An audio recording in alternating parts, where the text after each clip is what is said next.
Labą dieną. Tęsiu ciklą mintis. Iš tikrųjų nebenorėjau rašinėti nieko, bet vienas labai gerbiamas, aš jį gerbiu teisingiau, gerbė jį ir kiti, žmogus pasakė, parašė man, kad tai, ką aš darau, labai reikalinga, nors auditorija yra labai nedidelė, nelabai daug žmonių peržiūrėjo mano video, nelabai daug žmonių pasidalino, bet čia tiem, kas žiūri ir klauso. Ir galbūt tiem, kas dar pamatys. Tai va, šiandien rugsėjo 1. Mokslo metų pradžia. Bet 1939 metais oficialiai prasidėjo Antras pasaulinis karas. Tiesa, aš galvoju, kad jis prasidėjo daug anksčiau, kai Japonija užpuolė Kiniją, bet istorikai pripažįsta kitą datą. 1939 metai 1 rugsėjo. Šis karas galėjo neįvykti ir įvyko jisai tik todėl, kad Europos didžiosios valstybės Prancūzija, Britanija, Jungtinės valstijos tuo metu galvojo, kad galima su žmogum, kuris eina kažką pjauti ir žudyti, susitarti, susikalbėti ir bet kokiais atvejais jį nuraminti. Buvo Miunchenas, buvo atiduota Sudetai, buvo atiduota Čekija, prieš tai dar buvo atiduota demilitarizuota zona prie Prancūzijos. Visą tai nuėjo niekai, Hitleris pradėjo karą. Ką mes turim dabar? Mes turim dabar tą pačią situaciją. Vakarai tikisi susitarti su ponu Hitleriu, į ką aš absoliučiai netikiu. Bet grįžkim prie Lietuvos. Gerai, kad Lietuva yra mažytė ir tai, kas joje darosi, labai smarkiai pasaulio nepaveiks. Aš pasikartosiu.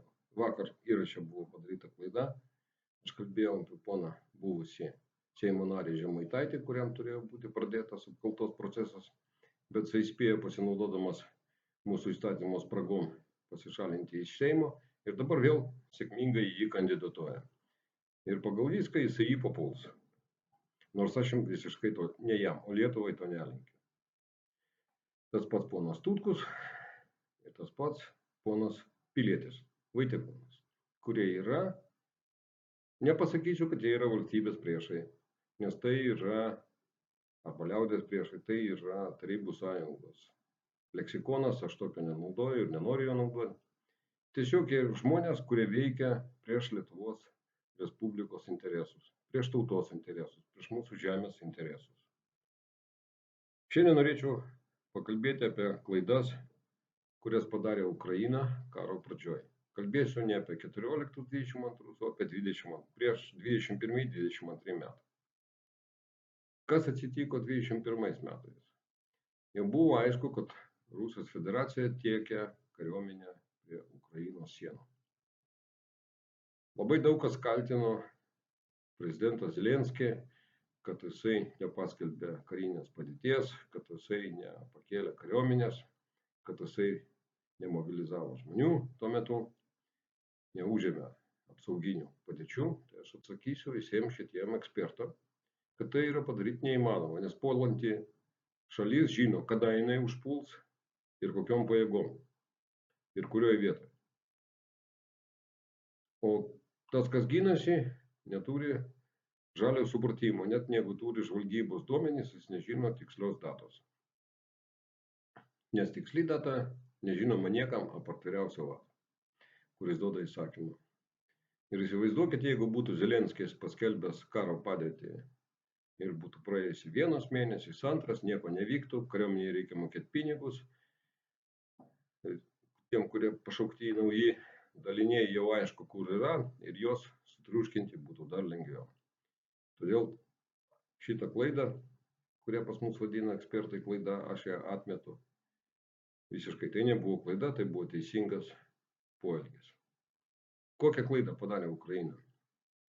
Tai dvi, viena karinė, kita politinė. Pirma klaida, ir aš skaitau, kad tai yra viena iš didžiausių jų klaidų, jie nepaskelbė karo Rusijos federacijai. Lygi šiol Ukraina negyvena kare, nors faktiškai tai yra karas, bet juridiškai ten karas stovis, o ne karas.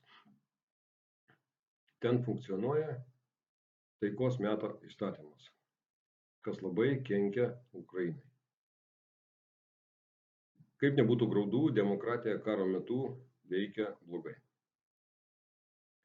Antra didelė klaida buvo tai, kad nebuvo paskelbta nuo pirmos dienos mobilizacija ir buvo leista dideliam kiekiui žmonių pirmais mėnesiais išvykti už Ukrainos ribų. Ukraina tuo pačiu parodė, kad galima nusisukti nuo savo tėvynės ir pabėgti ir perlaukti karą kažkur kitur. Mano gilia nuomonė, turėjo būti paskelbta mobilizacija ir karas pirmą dieną. Iš karto uždarytos sienos ir visi vyrai, nepriklausomai nuo jų socialinės, materialinės ir šeiminės padėties, neturėtų jau teisės išvykti. Tik tai tiem, kas virš 60, invalidai ir su specialiom profesijom žmonės galėjo turėti teisę išvažiuoti. Dabar mes turim tai, kad turime, pilnas Vilnius, pilna Lietuva, pilna Europa. Ukrainietiškai tai vadinasi uchiliansai. Tai yra žmonės, kurie pabėgo nuo savo prievolės. Yra valstybė duoda teisės žmogui, bet žmogus turi ir prievolės, pareigas. Pagrindinė pareiga yra ginti savo tėvynę. Ne valdžią, pasikartosiu, ne valdžią, o savo tėvynę. Būdamas Ukrainoje, aš niekada nekritikavau valdžios ukrainietiškos, todėl kad tai ne mano valdžia. Aš mačiau jų klaidas, bet niekada apie tai, netgi su savo draugais, kareiviais, ukrainiečiais ir civiliais apie tai nešnekėjau, nes čia jų valdžia. O apie Lietuvą aš galiu šnekėti. Ką daro mūsų valdžia? Nieko. Tai yra tik tai didelės deklaracijos visų partijų, ir valdančių, ir opozicinių, kurios nieko realiai nepadarė, to, ko nedarė didelės valstybės. Mes perdavėm kažkokį tai kiekį ginklų, bet pripažinkime, būkim sąžiningi patys savo. Mes atidavėm apart dževelinų ir stingerių karo pradžioj visą kitą šlamštą, seną šlamštą. Dar už tai gavom pinigus. Taip elgėsi visa Europa. Mes ekonominiu būdu nepadėjome Ukrainai nei vienu žodžiu. Europa įvedė kažkokias sankcijas, bet kurios ir visi sakė, kad jos suveiks, kad Rusija nieko neturės, kad jinai žlugs ekonomiškai. Tai nė velnio nesuveikia. Lietuvos įmonės prekiauja ir prekiavo, ir toliau prekiauja, ir prekiaus, kol niekas padarys kažkokių tai žingsnių su Rusijos federacija. Rusijos federacija gauna pelną, mūsų kompanijos, kurios dirba tenai, moka mokesčius. Mūsų Kauno meras geriausias to pavyzdys ir kitos kompanijos, kurios prekiauja, prekiavo ir prekiaus. Tai yra mūsų valstybės žmonės, kurie kenkia mūsų valstybei. Nenaudosiu žodžio priešai. Jie kenkia mūsų valstybei. Apie tai aš jau vieną kartą minėjau.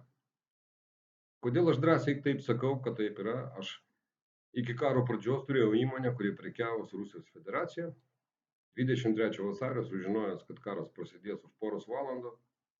Aš buvau darbe vakare labai vėlai, paskambinau savo kompanionam ir pasakiau, kad aš su jais nustoju dirbti, viso gero, ir uždariau įmonę. Todėl aš turiu teisę sakyti, kad žmonės, kurie to nepadarė kaip aš, kenkia mūsų valstybei. Mūsų valstybei kenkia Socialdemokratų partija, kuri, būdama opozicijoje, nieko nepadarė, kad nustotų važiuoti tranzitas. Mūsų valstybei kenkia konservatoriai, kurie nieko nepadarė, kad nustotų važiuoti tranzitas. mūsų valstybei kenkia visi valdantieji ir visi opozicionieriai. Aš jau nekalbu apie tas partijas, kurios Tutkaus, Žemaitaičio ir Vaitkaus, kurie yra tiesiog šitos galiu įvardinti, galbūt kaip priešus. Aš labai tikiuosi, kad nors dabar partijos, didžiosios, senos partijos, susijims ir nustos galvoti apie kėdutes šiltas Seime, kad jos tiesiog susivienys ir padarys kažką, kad Ukraina nepralaimėtų šito karo, kad jinai laimėtų. Nes jeigu Ukraina pralaimės šitą karą, tai tas karas atsidurs pas mus. Aš nežinau kada, bet kai tik Ukraina pralaimės arba kai tik ją privers pasirašyti jai nenaudingas taikos sutartis, karas atsiras pas mus. Buvęs generolas Tutkus aiškina, kad reikia taikos, bet nei vienu žodžiu nepasakė, kaip ją padaryti, kaip priartinti tą taiką. Jis sako, nebesiųskim ginklų Ukrainai. Nepadėkim jai, rūpinkime savimi. Tai ką, ponas Tutkus nori, kad mūsų valstybė nebepadėtų Ukrainai ir tuo pačiu nebepadėtų savo. Tai yra kenkėjiški žodžiai. Už žodžius negalima teisti, negalima sodinti, bet jūs žinokite, ką jie daro. Apie Vaitko aš nekalbėsiu. Oi, čia nonsensas, kad jisai kandidatuoja į Seimą. Nonsensas, kad vyriausia rinkimų komisija jį prileidžia prie to ir kad mūsų specialiosios struktūros, kurios gauna algą už tai. Ir prokuratūra nesiima jokių žingsnių. Man labai nepatinka tai, kas vyksta dabar su mūsų krašto apsauga. Sąžiningai pasakysiu, turiu teisę, nes ilgai ten dirbau, biškai suprantu apie kariuomenę. Truputuką. Mes leidžiam pinigus nelabai pagal paskirtį. Ir aš nekaltinu čia absoliučiai nei pono Anušausko, nei pono Kasčiūno. Tikrai čia ne jų kaltė. Tai yra kaltė žmonių, kurie nelabai žemesnė rangų, kurie nelabai suvokia apie tai, ką jie daro. Taip negalim.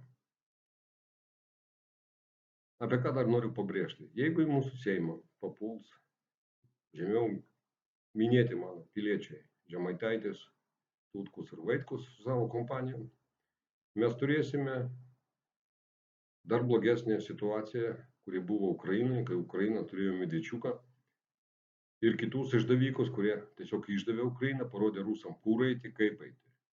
Ponas Žemaitaitis jau sakė, kad jisai rodys, kur kas gyvena ir ką reikėtų rusams sulaikyti.